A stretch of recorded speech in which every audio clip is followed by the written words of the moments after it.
Hi folks, how you doing? Russell, TrueResults303.com. Check out the website link in the description box. Mind, Body, Spirit, Fitness. Put in the healing back in health. Once again, when you're at the website, sign up for the free newsletter. Check out the free gifts, Setting Goals, Fitness, and Nutrition. Alright? Excuse me, don't forget to follow us on social media, Facebook, Twitter, Google+. The podcast is out there. True Results 303, TRU, no E, Results 303. Coming at you today with a video on, is Jesus' blood alive? Right? Is it alive? And if you are a Catholic, we believe so. We got the Eucharist, the body and blood of Christ. Right? The true presence.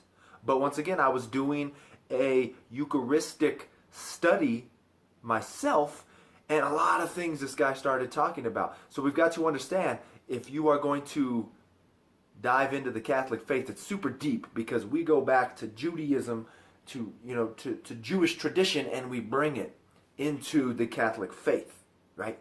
Just like we can see sometimes Jesus also does the same thing, because of course Jesus was a Jew.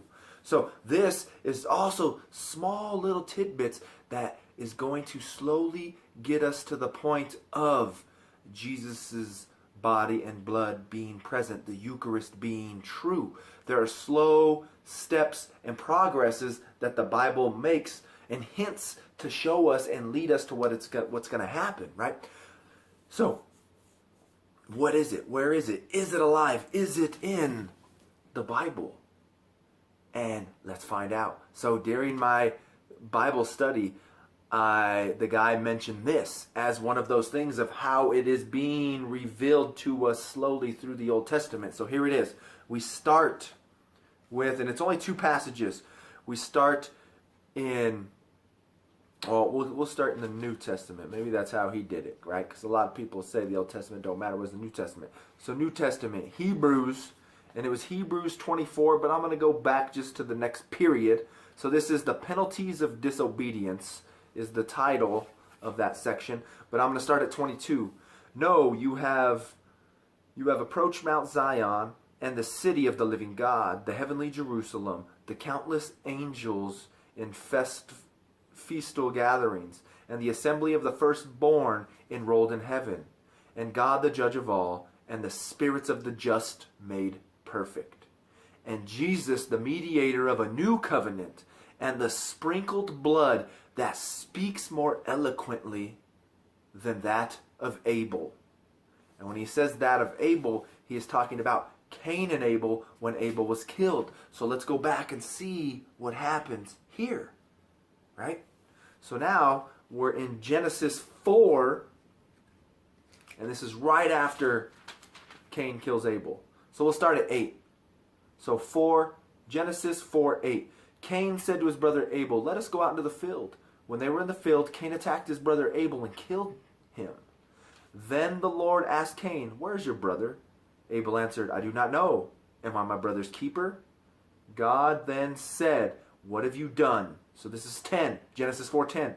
God then says, "What have you done? Your brother's blood cries to me from the ground." So what is it? Is it alive? Is it talking? Who knows? This is where we can get into that issue of, is it literal? Is it metaphorical? Is it symbolical? But see how we make those distinctions between the New Testament and the Old Testament? What does it say? It says, let me see if I can get this saying right. It says the Old Testament is revealed in the New Testament. The New Testament is concealed in the Old, because these small little things in Scripture are slowly starting to teach us and guide us to what is truly going to happen with the body and blood of Christ and the sacrifice and the resurrection. So let me go at it one more time for you. Hebrews 12:24.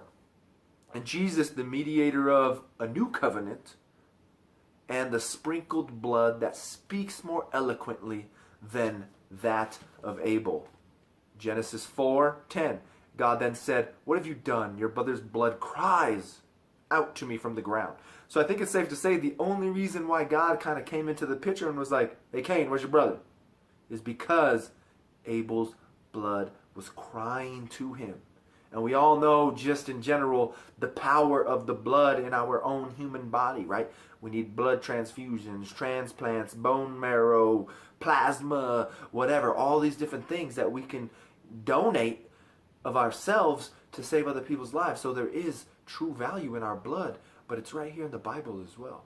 The importance. So is Jesus's blood alive? Is the Eucharist the real presence of the body and blood of Christ?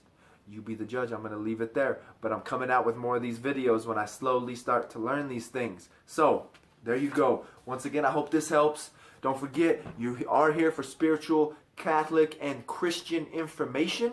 But don't forget, this is a fitness, exercise, and nutrition YouTube channel as well. So please venture into that area of the channel. Remember, the body is a temple.